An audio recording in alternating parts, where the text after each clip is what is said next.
Go for it, Joe. Huh? Go. Okay.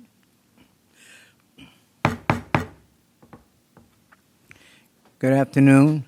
Welcome to the Barefoot Bay Recreation District Board of Trustees regular meeting for August 14, 2020 at Building D&E. As we do before each meeting, the Board of Trustees would like to take a moment of silence to remember all our service personnel who have or are still fighting to protect this great country that we live in. Also, let's remember all our Barefoot Bay residents, both past and present. Also, let's not forget and let us keep those who have suffered losses and those who are recovering from the COVID virus in our prayers. We will follow this with a pledge of allegiance led by Mr. Mino. Let us now have a moment of silence.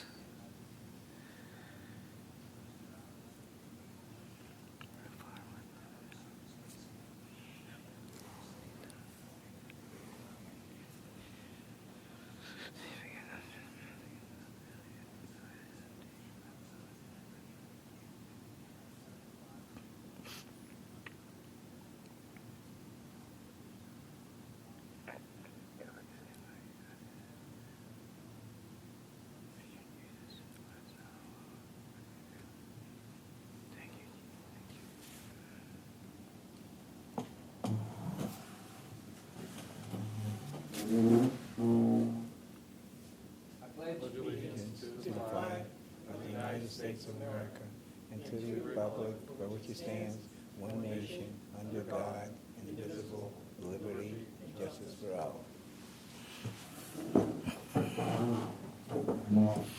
Thank you, Mr. Moreno. Since Mr. Compton is not here, I will do the roll call. Chairman Klosky is present. Trustee Loveland. Here. Trustee Henderson. Here. Trustee Mayo. Here. And Trustee Compton is excused, absent. Also present is John Coffey, District Manager, Cliff Reppinger, Attorney for the District, Mel, the Recording Secretary, and Rich Armington, Residence Relations and DOR Manager. We have a quorum. Thank you. We have a set of minutes dated for July 28, 2020 to be approved. Chair will entertain a motion. I make a motion that we approve the minutes for July 2020. Mr. Loveland made a motion. Need a second? I second it. Luana Henderson made a second. Any discussion on this motion? Hearing none. All in favor of the motion, please say aye. Aye. Motion passes. Next is Trustee Loveland. Please read the Treasury report for August. This is the Barefoot Bay Recreation District Treasury Report, August 14, 2020. Cash balances in the general fund as of 8/6/20, $2,500 in petty cash. MB&T operating account, $2,207,266.85. Interest-bearing accounts, SB&A reserve, $698,353.64 for a total cash balance in general fund of $2,908,120.49. Total daily deposits and assessments received for periods 7/21 through 8/6 of 20, $62,488.68. Expenditures over $5,000 for period 7/21 through 8/6. Florida Power and Light, $7,266.34. Health First Health Plans, $25,029.31. Deere & Company, $8,387.92. Next Generation Heat and Air, $5,992. Special District Services, $13,278.93. Bobcat of Orlando for Bobcat repairs, $5,868.88. Paychecks for net pay period ending 7/19/2020, $52,453.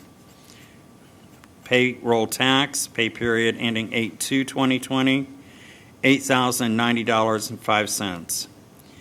Paychecks for pay period ending 8/2, $52,684.54. Total expenditures over $5,000, $179,050.97. I submit the treasurer's report. Thank you, Randy. Chair will entertain a motion to accept the treasury report as read. I have a question. Didn't we pay any payroll taxes for 719? There's only one set of payroll taxes. What's, Was it, They may have. is it the whole, both of them? what's that now? At the end, it says paycheck, U.S. Treasury paycheck. There's only one check to the U.S. Treasury for the taxes, for the payroll taxes. Was it skipped? I would assume they pay it once a month, right? You pay, I thought it was on both times. I'm pretty sure it's usually on for each payroll period. That's a good catch, Luann. That usually, you're right. I think that usually goes on every pay. Yeah. Yeah, it may have been a timing issue, or I'll have Charles double-check that and get back with you all Well, on I just want to make Monday. sure we pay the taxes. Oh, we do. We do. I make a motion, we accept it. A second? Okay. Any other discussion? Hearing none. All in favor of that motion, please say aye. Aye. Motion passes. Thank you. Next, the audience participation. Mr. Coffey has one letter to read. And then we'll call in. I have two letters from I'm sorry. Rich Schwatlow, 636. The first one, originally, he wrote for the DOR workshop that was canceled. Let me say up front that I'm in favor of raising the base spending cap of $25,000 to $50,000. Raising the spending cap does not raise our monthly recreation fee. The fees stay the same. They want a larger cap, as stated by the board, to possibly purchase items that cost over $25,000 but less than $50,000. For example, a truck, land, or a dilapidated house through the NRP. I hope this workshop will answer the questions residents have. I hope they do answer residents' questions, but at the last workshop, I asked two questions to the board that they had brought up, and as the rules of a workshop state, they do not have to reply to residents' questions. They did not answer mine. I hope they will change at this workshop. I'm not sure how this workshop will get information out to the residents. When I checked, only 186 residents watched the July 28th meeting and 213 residents for July 10th meeting. That's not many, with around a possible 10,000 that could have watched. A raise in the cap is needed. I hope information will get out to enough people so that they will understand this need and vote for it. His next letter is communication. Every year after the Bay's budget is mailed to residents, some residents ask questions about it. The board replies that they have been working on it for 6 months and budget information was available to residents at that time. But if a resident asks a budget question at a BOT meeting, the board does not have to reply. If you ask a budget question at the workshop, they do not have to reply. I have sent out emails and have not had a reply. A board member has a website where he can block a resident from asking a budget question or even see other resident budget questions and the reply to them. I understand that BOT meeting and workshops are business meetings that residents are invited to, but I'd like to see at upcoming candidates debate a discussion on how better communication with residents can be achieved. I would suggest an informal meeting before the scheduled meeting where residents could ask non-binding questions and get a short reply. If a longer discussion is required, maybe a meeting between the board member and the residents would be scheduled at the administration building. At the last board meeting, several trustees did not know what I meant when I said lipstick on a sow's purse. The lipstick is the $2 million plus we are spending on Building A and the lounge to make them pretty, and the sow's purse is the 2 50-year-old buildings we are spending the $2 million on.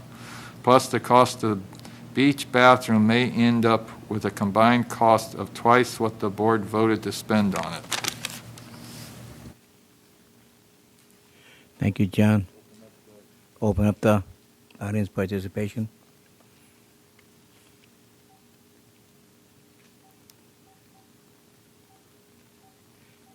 And as we always do, board, we never respond to any of the question or anything that the audience participation. So we will not respond to any of those. Welcome to AT&T's Teleconference service. Please enter your access code, followed by...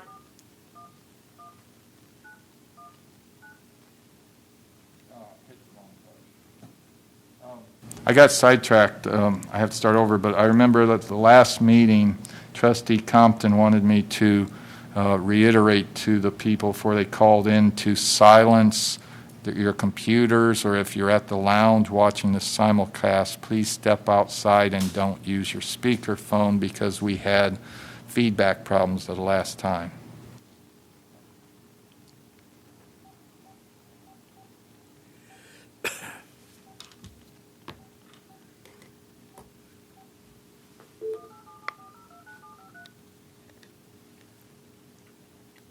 Welcome to AT... To join the conference as the host, press star. Otherwise, please enter your host password. Please enter your billing identifier, followed by the... You entered 11109. To accept, press 1. There are 1 participants on the call, including you. You are joining your conference as the host. For a menu of available commands, press star pound. Is there anyone there? Hello? Hello, is anyone on the conference call?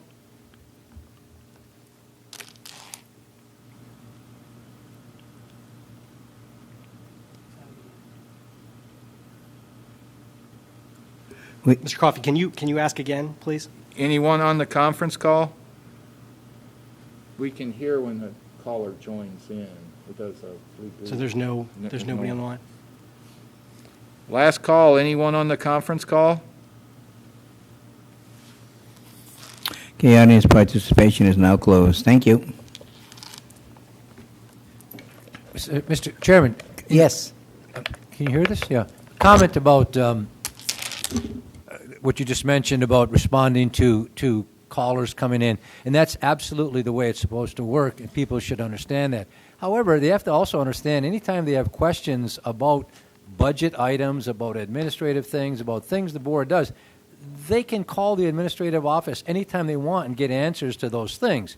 It's not that we, the board or the administration, does not respond to them. It's that you don't respond during a public meeting because it's a meeting of the board in public, not with the public. And so they have to make sure they understand. It's kind of false to say, I didn't get a response. If you want a response about a budget item, call up Mr. Coffey. And if he doesn't respond, call up a board member and say, hey, he wouldn't answer my question, because that's what we're for. But they can call in and get answers anytime they want. It's just that you don't respond in a public meeting. You're correct. And anybody ever asks me, I always say you can call the office anytime. Absolutely. Okay, thank you, Mr. Morrow.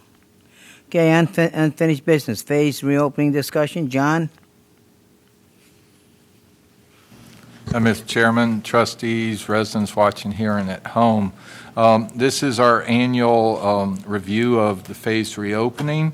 There is one proposed addition to this, not really changing from our Phase 2 to Phase 3, but as we received an email on the 6th of August, Aqua Zumba is asking to be able to be scheduled into Pool 3 group exercises starting September 1.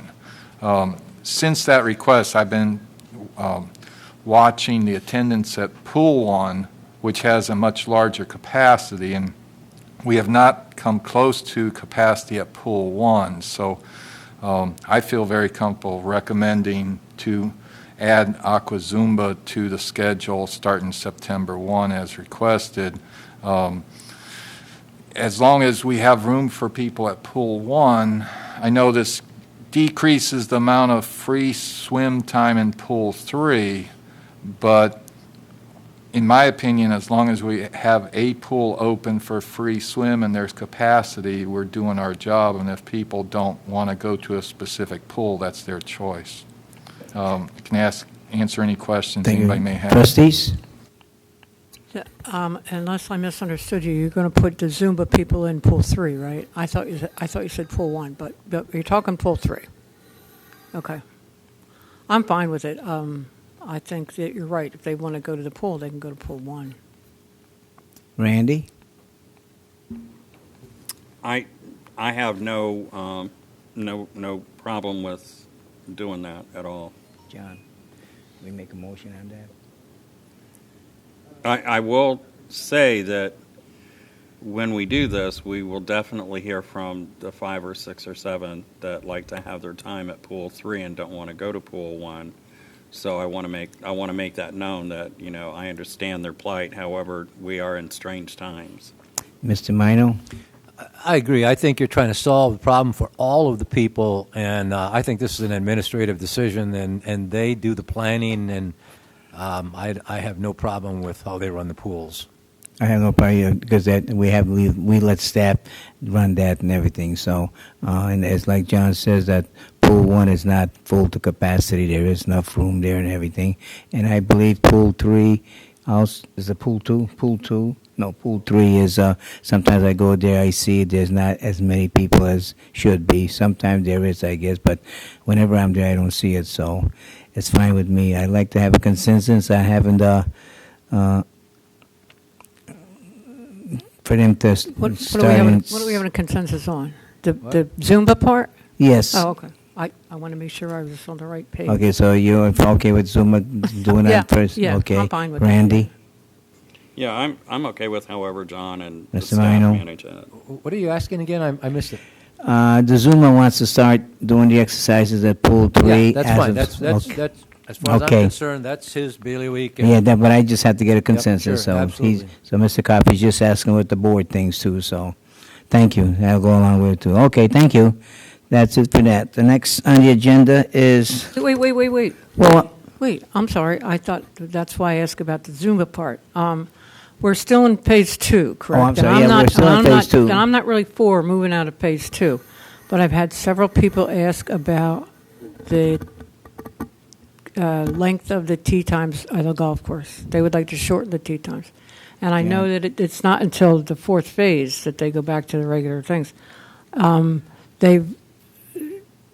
People who have gone to other courses, and Mike probably knows this, that they're not 16 minutes or 15 minutes. They're all back to what they used to be. I still think they should have, individual carts.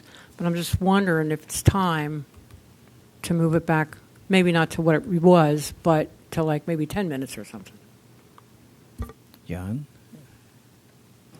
I had this discussion with Golf Operations Manager Cruz about 6 weeks ago.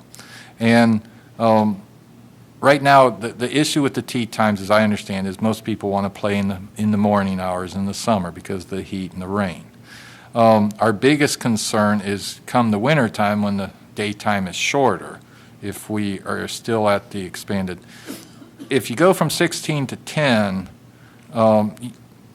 you have a gap. 16 allows you and if you're not a golfer at home, I apologize for this sounding confusing, but if someone only wants to play 9 holes, you can put the person in between if there's a little gap.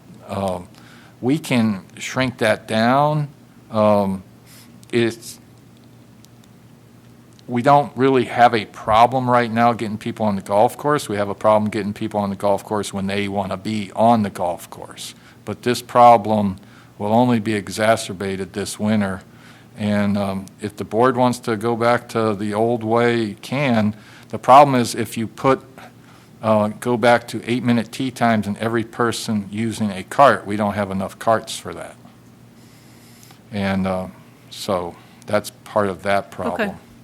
What are we on now? We're on 16 minutes? 16. They basically eliminated every other tee time. And just so you all should know this, I have not touched a golf club since the first week of June. They'll all be glad to hear that, Mike. I didn't even take them with me, so, So we're 16 minutes, we've been on 16 minutes the whole time since this started. And we don't, do we have a lot, again, I haven't been here since the beginning, the end of June. Do we have a lot of people playing golf, do we know, or is it slowed down quite a bit? Typically in the summertime, you have, folks who want to get out in the mornings, and that's where the 16-minute is an issue. In the afternoon, you usually can shoot a cannon down a few fairways before you find a Right, golfer. Is it 16 minutes? I'm not for or against this either way. I'm just asking the questions. Is 16 minutes a specific time that we come up with? I mean, what if they went down to 12 minutes? It was skipping every other tee time, basically. Yeah. They what? I mean, I can understand. I did go out yesterday just to look at the course in the afternoon, and there was nobody there. You could kind of go out, but I can understand why people would try to get out in the morning. It is so hot. Yeah. I don't know. It's something maybe we should still think about. I'm not saying to do it now, but it's something we should think about in this really extreme weather. And then if it had to be changed, it could be changed again later if things were getting wrong. If all of a sudden it was like, this is not what we should be doing as people come back and you get to winter, you could go back, because this thing we all know is not over. No. And you could go back to the 16 or whatever. I'm not saying go to 8, but it might be worth thinking about to shorten it a little bit so people can get more tee times in. Part of the concept of going to 16 was, that traditionally you had 8-minute tee times and 2 people per golf cart. Right. When you go to 1 person per golf cart, you're either going to get 33 more golf carts, Yeah. or you potentially And have... I'm not saying going to 8 minutes. I absolutely don't agree with that, but... we could shorten it up. We have a potential, somebody shows up to want to use a golf cart and there's not one available for them. That's the potential problem if you have 1 person per cart and you have closer tee times. I don't mean to interrupt, but I worked over there, and sometimes in the winter, there isn't enough golf carts. That somebody comes at noon, say, and they have to wait till somebody comes in to get a golf cart. So that's not an unusual thing, actually. I mean, it wasn't like every day, but it wasn't, 1 out of 80 days or something. I mean, it does happen. Considering we have another meeting in 10 days, I can re-engage Mr. Cruz about I'm not this if saying you'd change like. anything right now. I'm just asking questions. Okay. Well, that's what I was doing, asking if it, how it's going. So, okay. So you'll have a conversation with him? Okay. So as far as it goes, we're going to leave the rest of it just the way it is Yeah, for that's the fine. till the next board meeting. So, okay, thank you. Next thing now is a resolution calling for a referendum election / charter spending authority. Mr. Reppinger, would you be so kind as to take over? Thank you, Mr. Chairman.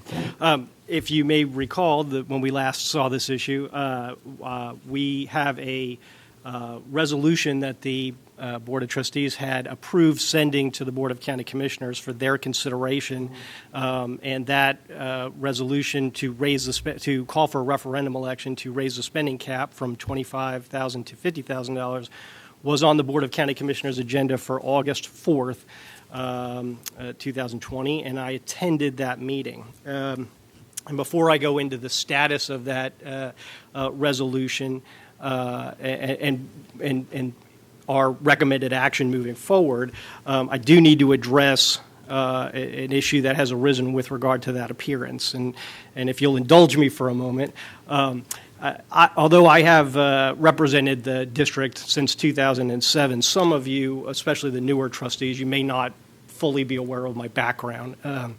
And so I just want to start by giving a little perspective and give a little perspective into the incidents that have happened after that meeting. I worked for the county attorney's office years ago from 1999 to 2005, and during that time I worked very closely with Eden Bentley, who was a deputy county attorney, and she's now the county attorney. We have had and have a very good professional relationship. And I routinely speak to Ms. Bentley on local government matters, not just the matters that apply to Barefoot Bay, but other issues that I handle as well. She is Ms. Bentley is one of the people that I respect more than anyone in this profession, not only in this county, but I think she's one of the best lawyers I've ever worked with. So that gives you some level of insight into my feelings about Eden Bentley. I also consider her a personal friend. I wouldn't say that we are the best of friends, but it's the kind of person that after you worked with for that long, when you have a follow-up conversation with, you ask about their children. Not because you're necessarily deep friends with them, but because you were coworkers and you know them and you care about them. And so that's the kind of relationship that we're talking about here. So when this issue arose, it was as disappointing and upsetting to me as it was to her, and bothersome. And so, but I want to give you that perspective because, as you know, I attended that meeting, and at that meeting, the BBRD's spending cap was, the resolution was tabled, and it was tabled to a point in time that was after the ballot deadline. And the ballot deadline is this coming Monday of August 17th. At that meeting, or after that meeting, that night, after I attended another meeting, after the Board of County Commissioner meeting, I provided an email assessment to the Board of Trustees of the facts leading up to that tabling. And in that email, I put that I attributed the tabling to Commissioner Tobias's unwillingness to vote on the item prior to the primary, which is on August 18th, the day after the deadline. Now, Ms. Bentley and I did discuss the ballot language deadline, and we did discuss possibly moving the commission meeting from the 4th to a date at which the initiative would be considered, but I had advised Ms. Bentley that because of that deadline date that we needed to be on the August 4th County Commission meeting agenda, and the item was left there. Now, for whatever reason, whatever it was said during that telephone call, I interpreted that discussion to mean that the reason why the ballot deadline date was discussed was because there was a problem with Commissioner Tobias not wanting to vote on it before the primary date, and that was incorrect. We were not of the same understanding about the information that we discussed during that telephone call, and I'm as confused and bothered and as to why I was incorrect as she was, but the fact remains that assumption of that rationale for why that item was tabled was incorrect. And so the information that I gave to the trustees in my email advising that that was a reason that I had been given for that tabling was incorrect. Ms. Bentley felt the need to issue a letter explaining that, and I acknowledge that inaccuracy. And since that letter, I have spoken to Ms. Bentley, and I've apologized to her. And I've made it clear to her that providing inaccurate information on my part was completely unintentional. And I believe that she understands that. And I'm confident that this issue will be a minor blip in an otherwise productive and positive 20-year relationship.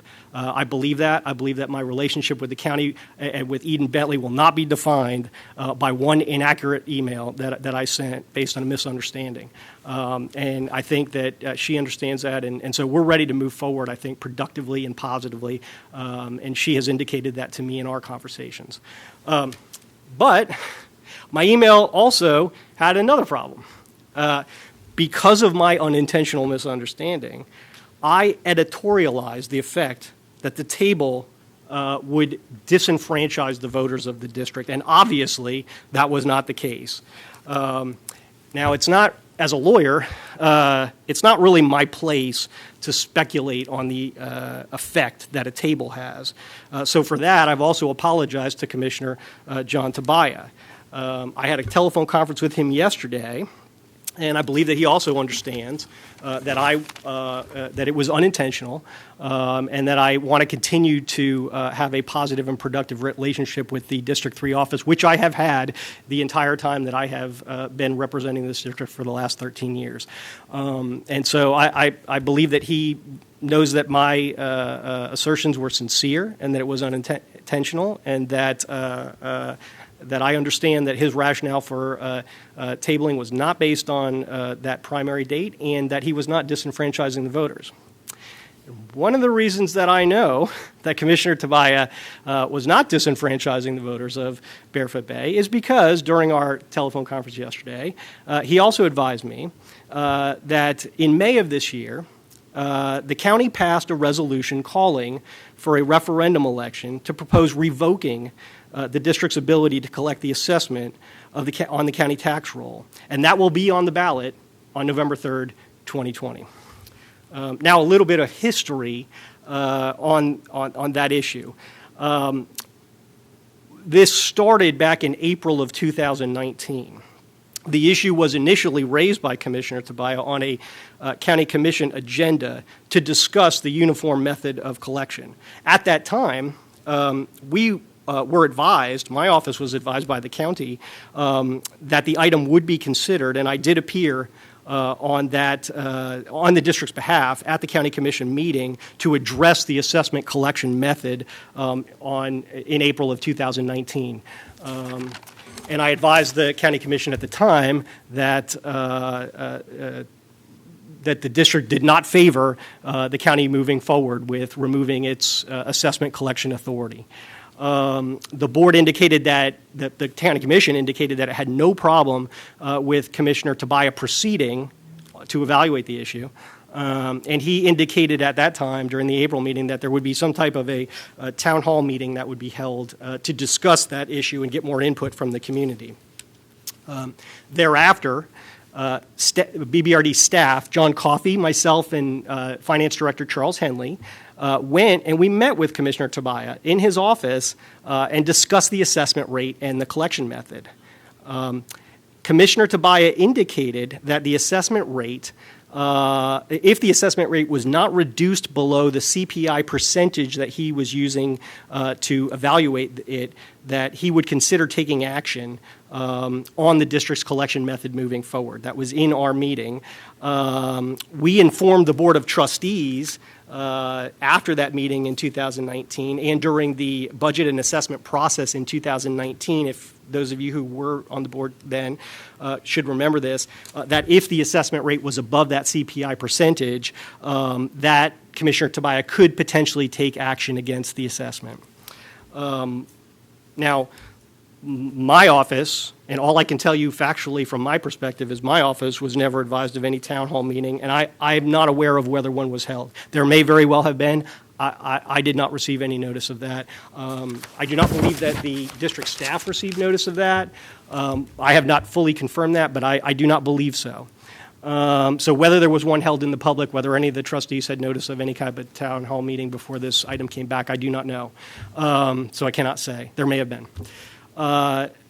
The item appeared on the May 2020 County Commission agenda without a specific notice to the district officials. Now, again, we were noticed in April of 2019. We were noticed of that discussion. We were not given specific notice of the May 2020 consideration, and it passed unanimously. And if you go back and watch the County Commission meeting of that passage, there was very little discussion. And it was at one of their meetings that they were in a COVID protocol upstairs, and they did take public comment. But there was none. And there was no substantive issue discussed at that time when that was passed. The only way that the district officials and myself would have had notice that that was happening would have been if we were watching every county commission agenda come out to know that it was on there. I'm sure it was noticed just like any other public item on the agenda. I do not know whether there was a specific notice that was drafted for that item. I don't think there has to be one, so that's why I don't think there was, but I'm not aware of one.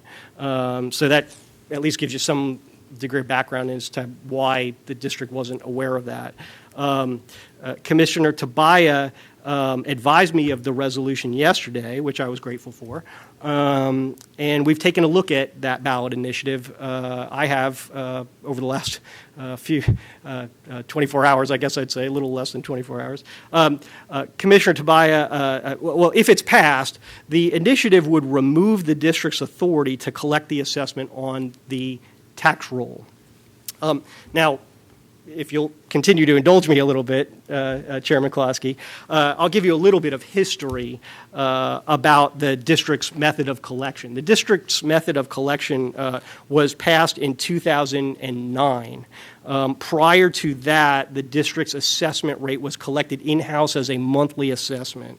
Now, I imagine that as we move forward, staff is going to be providing you some numbers to kind of show you or illustrate collection rates, doing it in-house versus on the tax collector roll. So I'm not really going to get into that aspect of it. And I'm really not going to editorialize a whole much. I think I've done enough of that as far as the wisdom of this initiative. What I can tell you factually is that prior to 2009, your assessment rate, your assessment collection rate of your revenue was far below what you're collecting now on the county tax roll. In addition to that, for a number of different reasons. 2009 was a totally different time. The board needs to understand that. I think anybody who's been around long enough knows that. Certainly Mr. Klosky understands this. 2009 was long ago, and the district staff was not nearly as professional and organized and on top of things as they are today. And so that in-house collection created a lot of uncertainty about the revenue stream and how much was there and where it was. It created audit problems. There were a lot of issues related to in-house collection that existed prior to 2009 that resulted in the district not receiving the amount of revenue that it should receive under its assessment.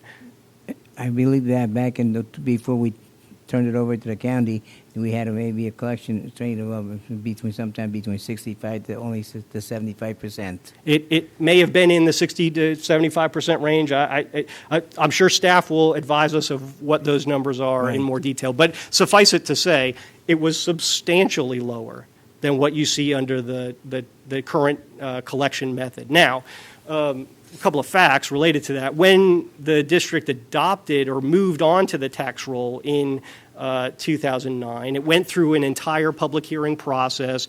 The board went through the same process that is required of every other agency that collects via the statutory section that allows for that uniform method of collection.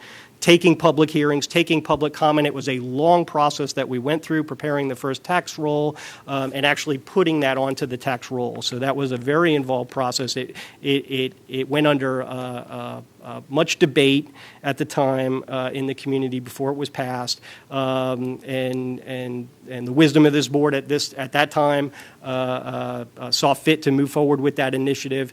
And again, staff is going to advise you of how the district's financial picture changed between 2009 and today, and what we were doing prior to that and after. So I'll leave it at that.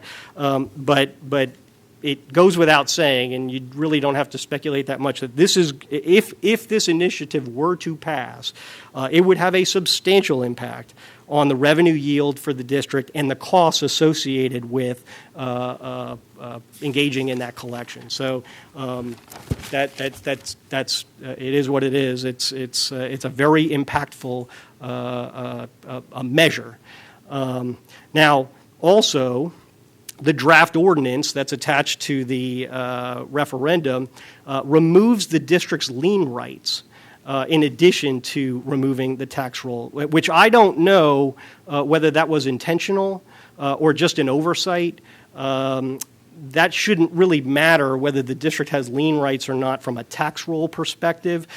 So, as I understand it, and it's just my understanding, which we know can be off, I think Commissioner Tobias' issue is with the fact that the assessment rate is higher than he wants it to be, and it's on the tax roll. So I don't know whether the lien right really has anything to do with that. So I mention that because there may be some ability to work with the county after, if it passes, to at least give the district its lien rights if it's removed, if the tax aspect of collection is removed. Also, and that lien right is specifically provided for in the monthly collection. There's two different methods of collection for the assessment in Chapter 418 of the Florida statutes. One is a monthly assessment in-house. The other is the annual tax roll assessment. So those are the two processes under 418 that the district can utilize. Oddly enough, the district's charter doesn't necessarily address the monthly collection process.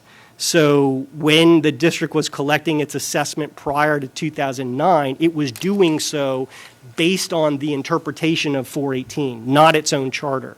So it was looking at the district was utilizing 418 as that basis for that collection. So I tell you this only because there is an argument to be made that the district would still have lien rights if we're relying on 418, if that section is still applicable to the district once it passes. Again, we've just started looking at this, so this is just some initial thoughts I'm giving you. And addressing 418, I think there is a substantial preemption issue that the proposed county ordinance doesn't necessarily address. So that's something legally that will have to be analyzed in detail as this measure moves along and if it passes. Depending on the outcome of that election and the will of this board after that election occurs, it should definitely result in a passage, then I would think that this board is definitely going to have to look at that preemption issue, and I suspect that there's going to be a preemption challenge going one way or the other if that passes eventually. So, because what we have done in the past, what this district has done in the past is if we are asking for a charter change that is different than what Chapter 418 says, then we ask the legislature to pass a special act to give us that authority to deviate from 418. Well, that was not done in this case. So 418 grants the authority to utilize the tax collection process, but the county doesn't address that from a special act perspective. So there is a preemption issue there, and there's more to that preemption issue than just that simple issue, but there is an issue there. That could potentially be cured, but again, I'm getting off topic and going way too deep into analysis. Based on the impact, the potential impact, and this is leading back into the issue to come back full circle, based on the potential impact of that measure on the ballot, at this time, staff is recommending that this board withdraw item 8B and item 9C on today's agenda, which is the referendum for the charter cap increase and the referendum for the 791 Falcon proposed sale, and advise the county that it wishes to withdraw the proposed resolution calling for the referendum on the spending authority, which was tabled to September 3rd. And that's what we're asking that the board do today. Go ahead, Boyd. Yeah, Joe, I'll make a motion on 8B that we withdraw that from today's agenda. Okay. Randy made a Is motion. it, I would second it, but is it only 8B or also 8C? Or do we do It them will be individually? 8C. I was going to make two motions. Pardon? I was going to make two motions, Mike. You did make a motion? I made a motion on 8B, and then I'll 8B, make a okay. motion on Okay, 9C. I would second the motion on 8B.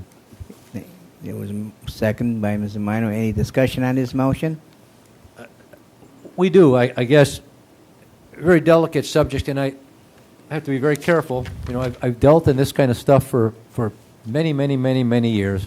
I don't know Mr. Tobias. I understand he was in the state legislature, if that's correct, or something like that, and now he's back down to small local politics, more or less. If you read all of the agenda, all of the minutes, and you read all of the documentation we have about how this happened, and I'm simply led to believe that it was done in a somewhat secretive manner that we were not totally aware of. As he mentions the CPI so many times, and possibly his agenda is not favorable to taxing. And I read the letter that he sent to the Board of Trustees, and see things like he said, his discussion would have been of what we plan to purchase if we would have passed this referendum. It seems to me that some of that is really not his concern, because he doesn't run this district. The Board of Trustees does.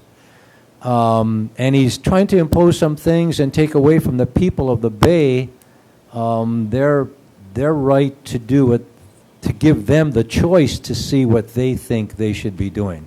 So,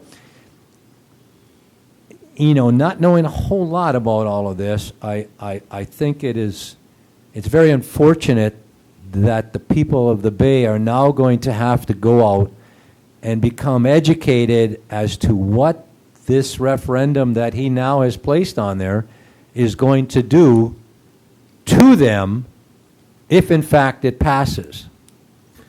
I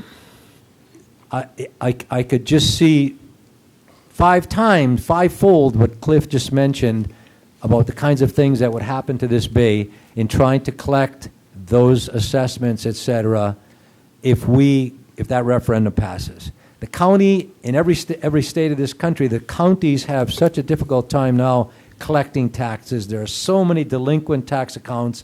School districts are forever not getting their taxes because the county can't collect it. And if someone thinks that we could go back to collecting an assessment monthly and have it not affect the way this place is run, they are just not living in they're just not living in this world. So I agree we rescind this and try to get the major problem solved, but I just think this is very, very unfortunate, and it's unfortunate for the people of the Bay. I do agree. There is something with you, Mr. additional I'd Mayor. like to add to this record. I agree with Mike 100%. I had a 45-minute conversation with Mr. Tobias on the 11th. And I won't quote that conversation because clearly that's the place where you can easily get misquoted or misunderstood, and I don't want that to happen for him or me. However, I will state this. The resolution for our cap increase was the exact reason for my call to Mr. Tobias was to get his take on why he would table that, because it was such a benign thing and had no effect on the increase of our assessment. During that conversation, which was on several things, during that conversation, Mr. Tobias did not once mention this resolution 2020 that has been approved by the commissioner that I, as one trustee, I don't know about my colleagues, but as a trustee, I was never made aware that this resolution was out there. I was never made aware that it was going to a meeting, and I was never aware that the district commissioners had voted it in. He did ask me if I was aware of any other resolutions out there, and I said none other than the one that we were looking to put out there. And at that point, that part of the conversation didn't go any further. In getting this resolution this morning, I took a look at some just rough figures, and these are just speculations on my part. Right now, our current revenue from assessments is about $3.6 million. And if we're looking at a 20% loss, and that's just say that it goes down to 80% collection rate, we're looking at a $1 million loss in revenue per year. And if we're looking at a 30% loss, we're looking at about a 1.1% revenue loss per year, which will take us down to $2 million from our $3.6 million. That will have devastating effect on this community. I also agree with Mike, if we don't get out and educate on what this resolution, because this resolution reads very simply, are you in favor of a resolution, yes or no? It doesn't give any details, and like all resolutions that hit a ballot, there's not enough room to tell you exactly what that ramification is going to be. And in this resolution, it simply states, I'm sorry, be patient with me.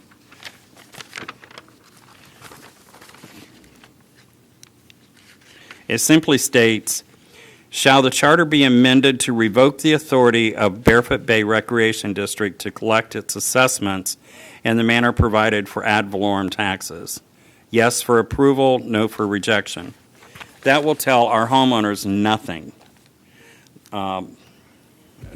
Many may not even know what ad valorem is. I'm sure most do. However, it says nothing. It says nothing about the fact that if this goes away and we lose the teeth, because that lien piece of our charter is in here and has been struck through, if we lose that lien piece, we've lost the teeth to our ability of assessment.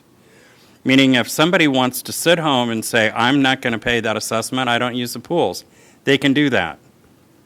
They will absolutely be able to do that. And they'll be able to go on and on and on, sell their house with no penalty. There would be no penalty for anybody who just decides to break that rule of making an assessment for common living in our community. That will quickly diminish property values in here. Maybe not the first year, but we will see it happen. And it ties our hands. So for that reason, I continue to make that motion that we strike that piece from the agenda for the of raising the cap, and then I'll make another motion after. And Mike, you did second that, right? I thank you. And I just hope the people listening to this understand how truly important this really is.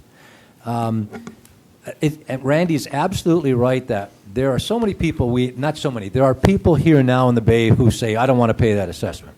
I don't use the pool. There are people who are going to do that. There are people who don't want to pay any taxes.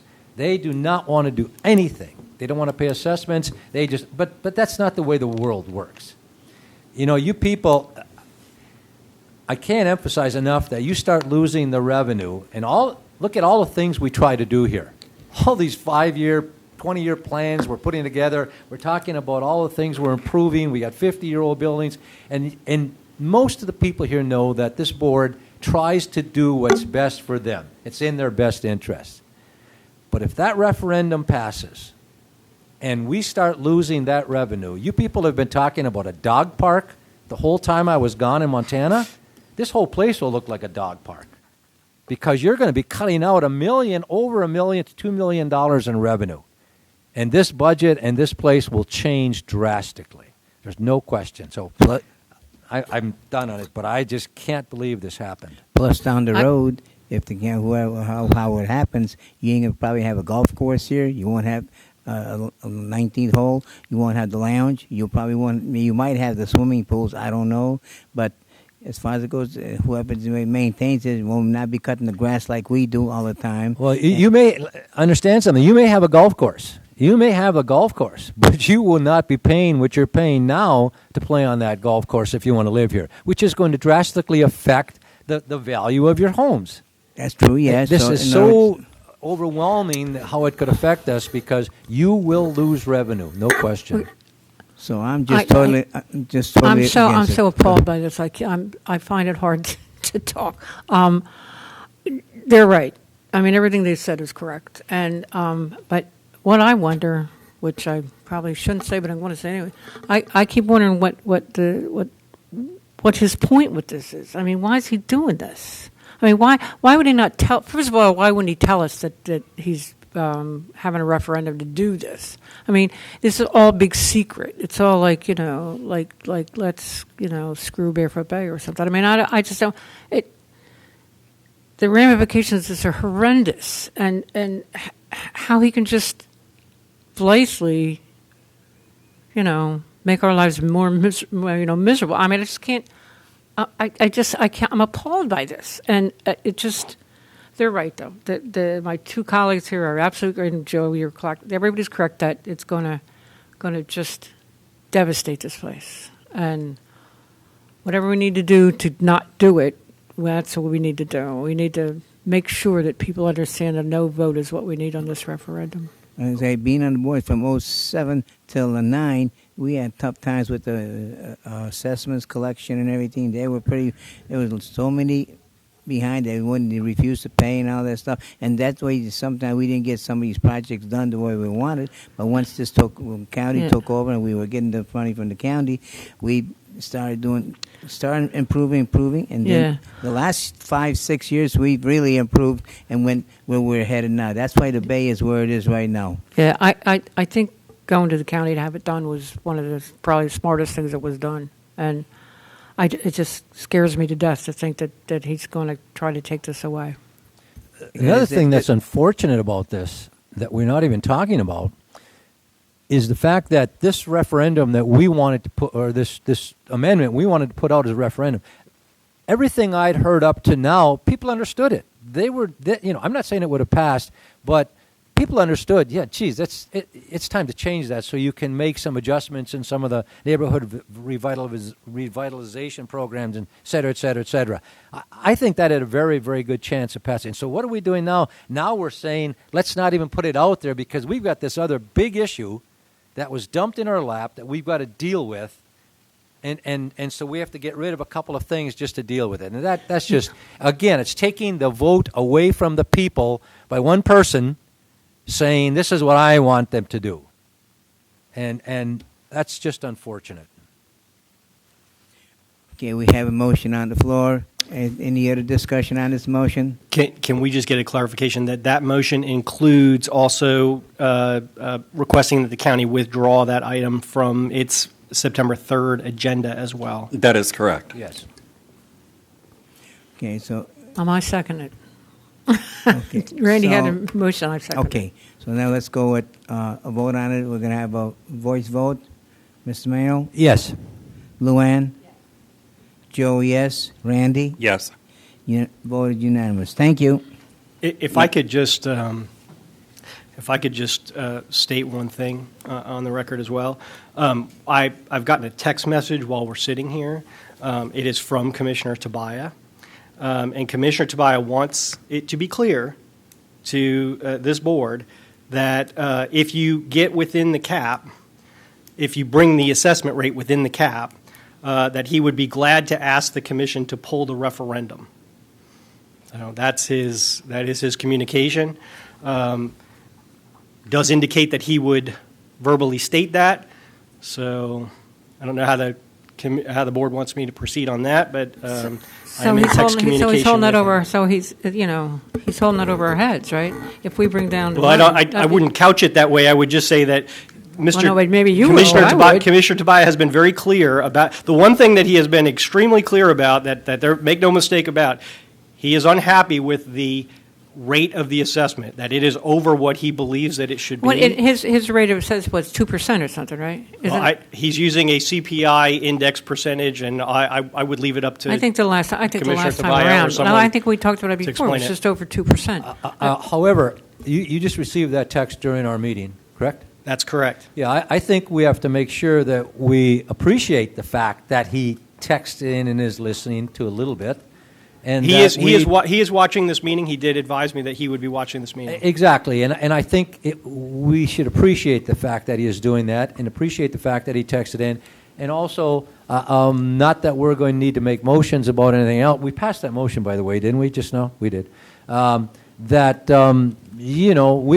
This board is always open to discussions with anyone and negotiations with anyone about problems and situations that come up, and so.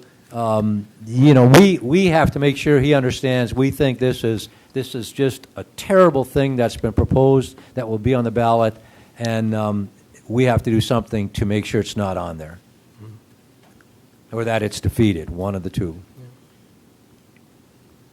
So you're saying you're willing to lower the? No, I'm not the saying rate? I'm willing to do anything. No, absolutely, I didn't say that. I'm saying I appreciate the fact that he texted in and said he's willing to No, talk I to the understand that, board. but I thought that was the last thing you said, That's all. that in order to get it off the ballot. Yeah, okay. Any other questions on this? Okay, so that takes care of that. Thank you. Joe, I'd like to make another motion. Okay, go ahead. I'd like to make a motion that we remove 9C from the agenda. Okay, I would second that also. okay. And all in favor of that motion? Aye. Aye. All right, motion passes. Thank you. So 9C is off the agenda. Okay, Joe, I'd like to make a third motion. go ahead.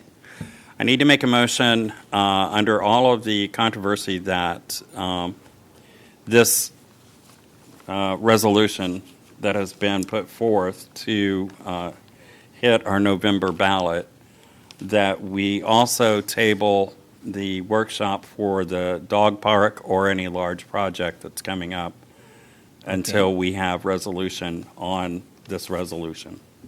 Okay. So while I had asked for a workshop for the dog park, I would like to pull that request. So I make a motion to pull the request for the dog park workshop that's coming up So on we the made a motion to 27th. pull it, and second?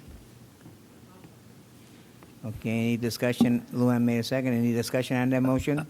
Randy, I think that's very, very prudent. It's a very good thing to do, and not to say that we are not going to be in favor or against the dog park, but during this problem, this situation, I think all of those things would be in jeopardy. Yes. And I think it's a very prudent move on your part.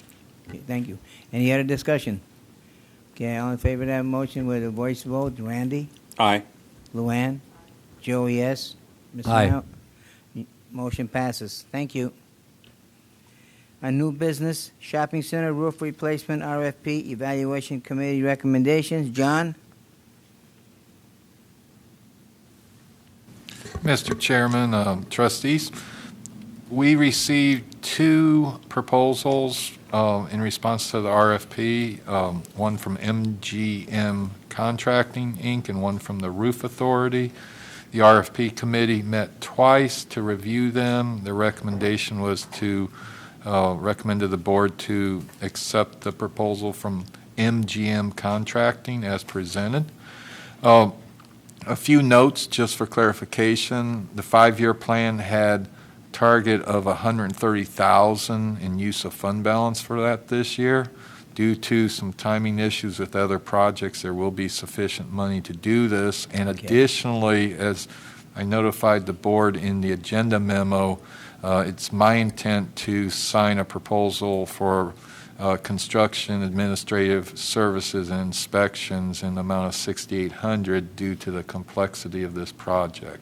But staff recommends the BOT award contract for the roof replacement to MGM Contracting, Inc. in the amount of $152,000. Last note, Mr. Reppinger will draw up a contract, and this will come back for authorization for you to sign.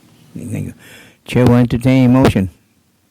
I make a motion that we accept the contract from MGM for $152,000 and that we get that construction administration services from to keep an eye on all this stuff. Luann made a motion. I need a second. I'd second. Mr. Mayor made a second. Any other discussion on that motion? I just have one thing to say. I was the chairman of that committee, and Gary Gresco, I think that's how you say it, Gresco, Yes. was on that committee, and he did a wonderful job of. He was assigned the task of looking up everything, calling people to find out, about these companies, and he really went above and beyond the call of Yes, he duty, did. and I just wanted to give him an attaboy. Thank Thank you. Okay, hearing no other. I've got a quote. Good, Luann. I'm glad you were on there. Can you tell me what was the major difference? Outside of price. Can you tell me what you saw in those bids that made the 216 compared to the 152? That's just a wide range of price for the same work. Yeah. When Gary had all his information, the MGM people, they both had, good references. They both came in with good references and everything. MGM was a little better.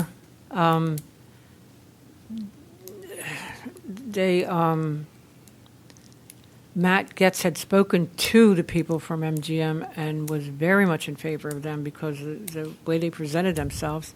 The Roof Authority sent a lot of information, although a lot of it was, I don't want to say useless, but it was stuff that anybody, unless they were building roofs, would know about. One, the reason I think the other one was much higher because he had the in the restaurant the fan he subcontracted Oh, he that. subcontracted So out that's the where fan, that which was where brought the it price up, was I don't much know, higher. So that's the $30,000. reason. That's what I Yeah, was he looking for. contracted out the fan, which was a lot of money.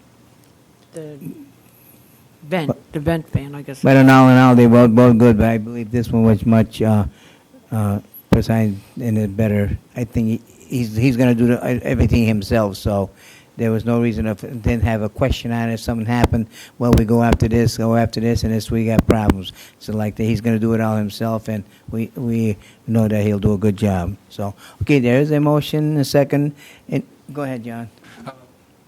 One thing, just for anybody who watch at home may look at the this agenda memo.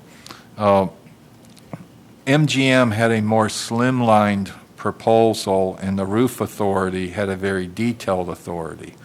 The fact that we have construction drawings for this project makes the proposals less important, because when Mr. Reppinger draws up the legal binding contract, it's to the construction drawings, not to their proposal. Okay. The proposal has the price in it. Right. And so anybody who would look at the two of them, MGM's is much more streamlined, but MGM realizes they're going to do it by the construction plans. Okay, thank you, John. Okay, no further discussion? Okay, we all have vote on it. Voice vote, Randy, Yes. Mr. Mayo, Yes. Luann, Joe, yes. Passes unanimous 4-0. Thank you. Next on the agenda is the moratorium on formation of new clubs/organizations. John? Yes, per the policy manual, residents wishing to form new clubs have to fill out a form that basically shows some residents who are going to be responsible for it, and if they want to use meeting spaces, find their recurring spots before I approve their request to be a recognized club. Due to the fact that Building A is closed for the renovations project and Building C is closed currently for the pandemic reopening, and this building is at 25% capacity, we had a group of residents trying to form a new club recently, and they couldn't find a place consistently to meet on the calendar, and I thought this moratorium would just be a little proactive way of encouraging the folks to understand that until we get the Building A back open and we can get a little more advanced in our reopening guidelines, that don't even think of forming new clubs because we don't have the space to handle the clubs that we have now. So my recommendation is to enact a moratorium on formation of new clubs and organizations until the Building A renovations project is complete, at which time it'll automatically be lifted. I'd make the motion to accept staff's recommendation on the moratorium on new clubs and organizations. Somebody made a motion. I need a second. Yeah. Luann made a second. Any discussion on that motion? Again, we're just talking until we get facilities back open and this whole Yeah. thing clears up. Okay, so any further discussion? All right, hearing none. All in favor of the motion, please say aye. Aye. Aye. Aye. Motion passes. Thank you. Next, manager's report. John? Yes, Mr. Chairman. Resident Relations, ARC meeting on the 4th of August, 19 consent items approved, 9 others, 7 were approved, 1 denied, 1 tabled. There was the next meeting is the 18th with 29 items on the agenda. It will be in the admin conference room due to elections being in this building next Tuesday. Violation meeting was today, but due to the hecticness of the day, I didn't get the results of it. Next one is 10 a.m. on the 28th of August. Interesting home facts. For July, homes continue to sell. 33 homes transferred hands with 62 new homeowners receiving their badges. Golf course, time of year that we spray for weeds, so yellowing will occur in spots on the golf course. The course will be closed next Tuesday, so folks coming to vote have plenty of space to park. And Mr. Cruz is still hunting quotes and trying to get apples to apples comparison for the irrigation design and engineering project. Property services, we had a good trial run, and we're thankful that the hurricane didn't come by us too closely. That ate up a lot of time. We placed a back door on the water and sewer department office, making a lot of good progress on the miniature golf. Pavers, if they're not finished today, they'll probably be finished on Monday. The borders, that is. The fence vendor is planning on being here on Monday, weather permitting. And once we get the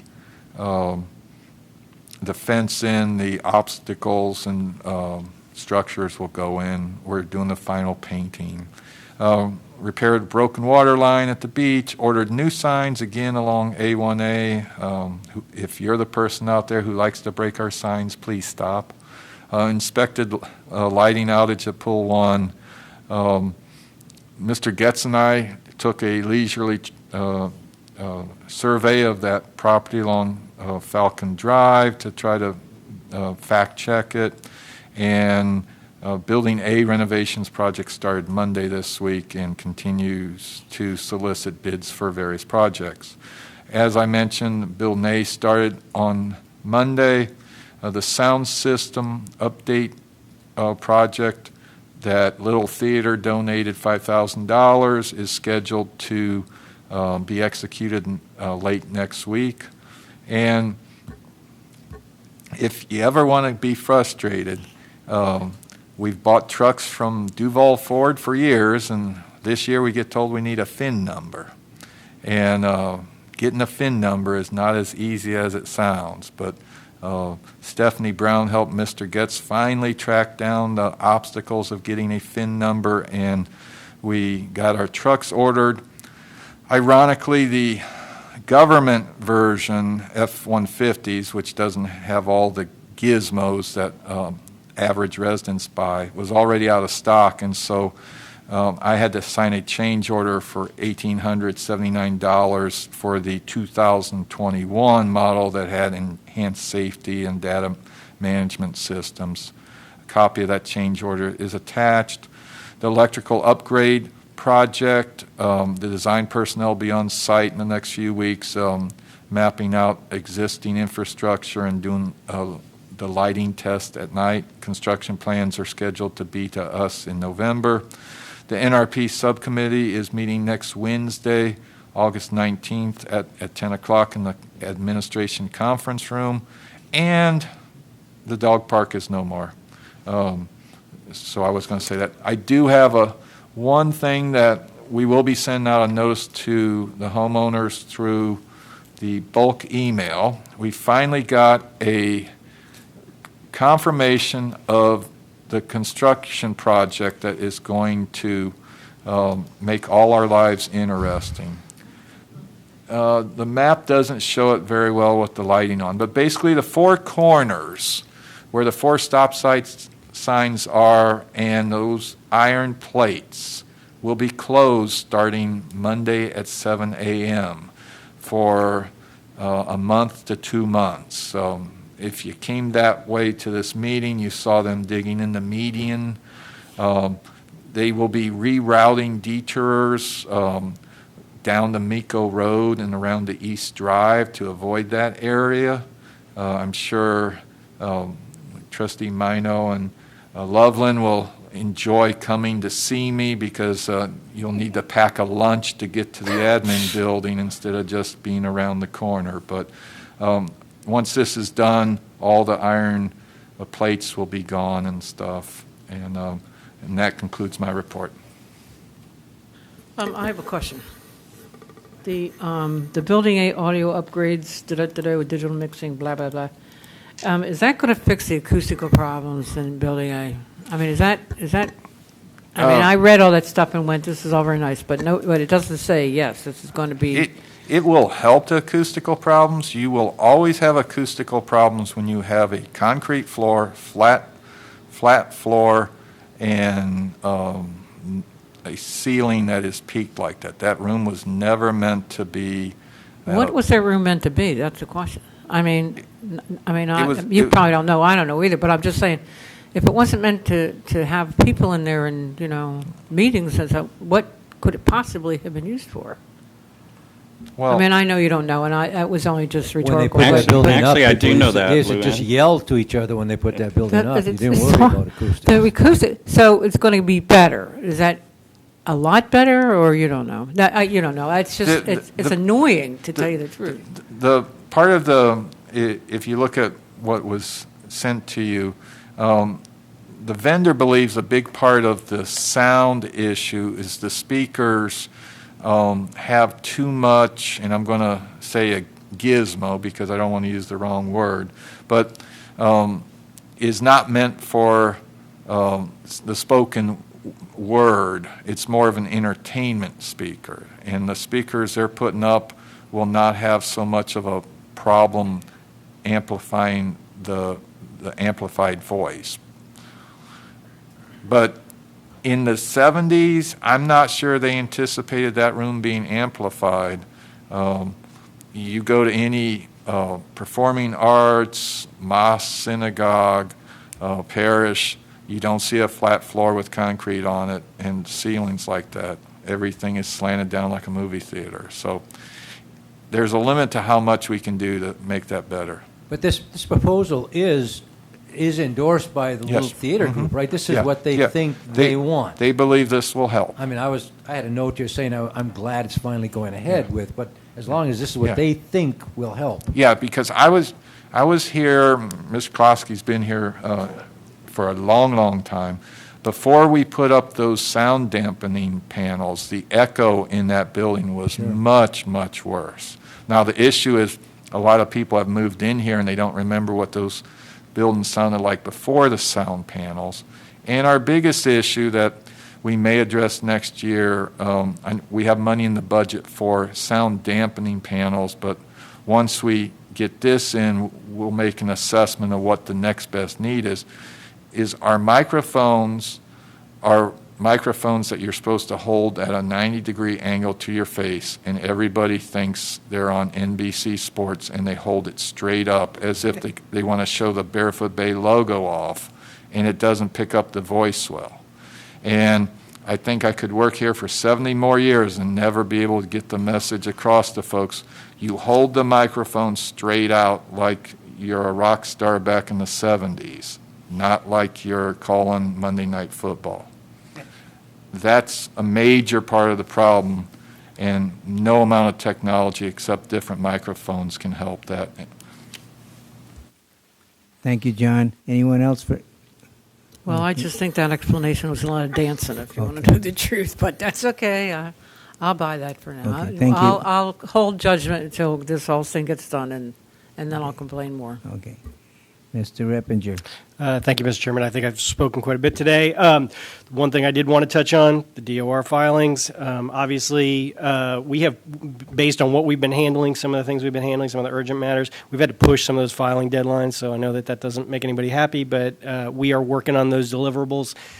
A lot of the complaints are drafted. I just have to go through them and review them before they're filed. So what we have on a status list, I have not given you today because it's going to look a lot different by the time we get to our meeting on, I believe, the 25th. But every single filing has been pushed to between now and August 31st. So between now and then, those cases are going to be filed. And so hopefully when I get to you on the 25th, you'll have a case update that'll look radically different than it does today. But other than that, I have no additional update. Thank you, Mr. Reppinger. Incidental remarks, Randy. Yeah, I would just like to go back to our little issue of this resolution 20. Do we have a second number? Is it 2020? The resolution that the county passed? Yeah. For I the do not ballot. know. I pulled that out of the agenda package, so I haven't seen the signed copy. I don't know what the number is. Okay. But it doesn't matter. It's the ballot Yeah. initiative.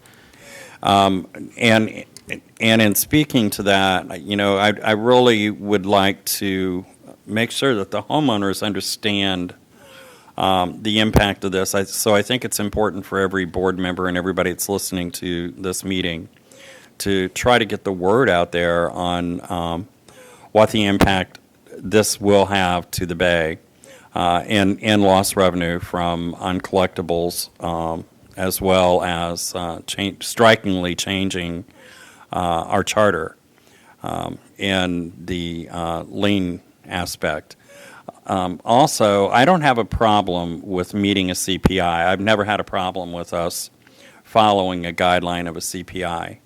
But what I think has not been taken into consideration is the fact that we have not had a raise in assessment for so many years, that our raises were minuscule to get us up to a standard that at least brings us into 2021 so that we can follow a CPI.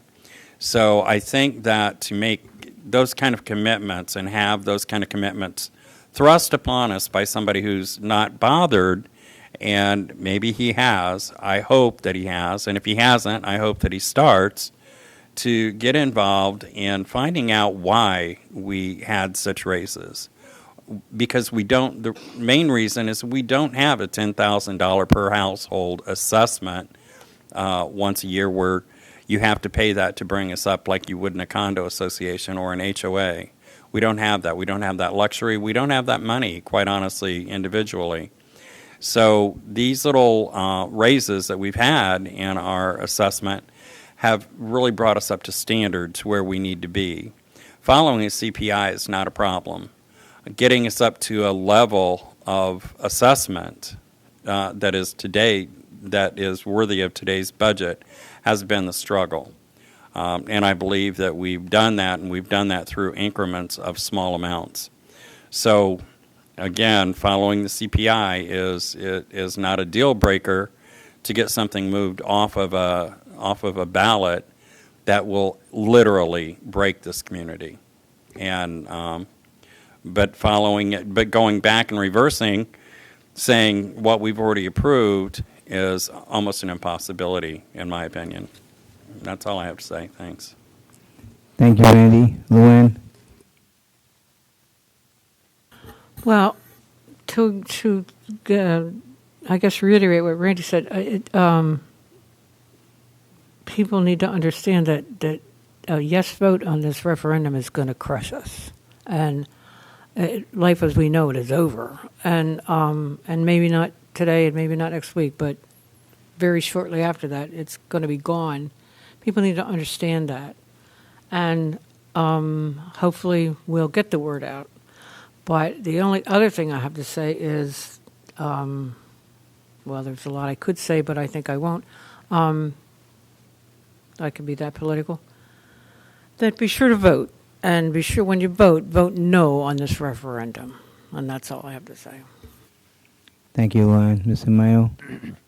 Yeah, I won't beat a dead horse right now. I just want to say, though, I went away with 1 month, and look at all the problems you got in 1 month. I mean, what the hell, you know? I mean, and by the way, you have to understand, I was in Montana in the mountains. It was cold sometime in the morning. I had to fish in the morning sometime and fish in the evening sometime. So it wasn't just all play. I mean, it was hard work. Just, you have to understand that, okay? No, I have nothing else. Thank you. Yeah, thank you. Yeah, I agree with Randy, and I didn't think that with the CPA that we were over that and everything, because we didn't have a couple of years that we never raised the assessment fees, and then we did raise them up and everything, but I thought we were close with the way the CPI was going, but I guess not. But I, too, will say the residents need to vote no on this, because if they vote yes, eventually down the road here, it's not going to be a rosy picture, and you're going to lose a lot of amenities here, a lot of stuff and everything, and like I said, Mr. Myers said, your homes will not be worth much of anything, because the cost will be way down. So think before you vote, and this is a beautiful place, and everything has been improved way, and we're doing a great job. The only thing I'd like to say is, I'd like to say thank you to Matt and his staff on all the work they have done in the past 5 months. Over 200 some projects have been completed, big and small, and that would not have been done under the normal circumstances. So I say, but being because they were closed down, that's why we got a lot of work done. Also, I'd like to thank the rest of the staff for working hard to keep our residents and each other safe during the uncertain times. Also, I want to thank you to Mr. Coffey for the great work he's been doing and he had in the past. The next board meeting will be August 25th at Building D&E at 7 p.m. So I'd like to just say thank you and God bless every one of our residents. I am looking for a motion to adjourn. Well, I made a motion. So moved. Meeting adjourned. Thank you. Have a good weekend.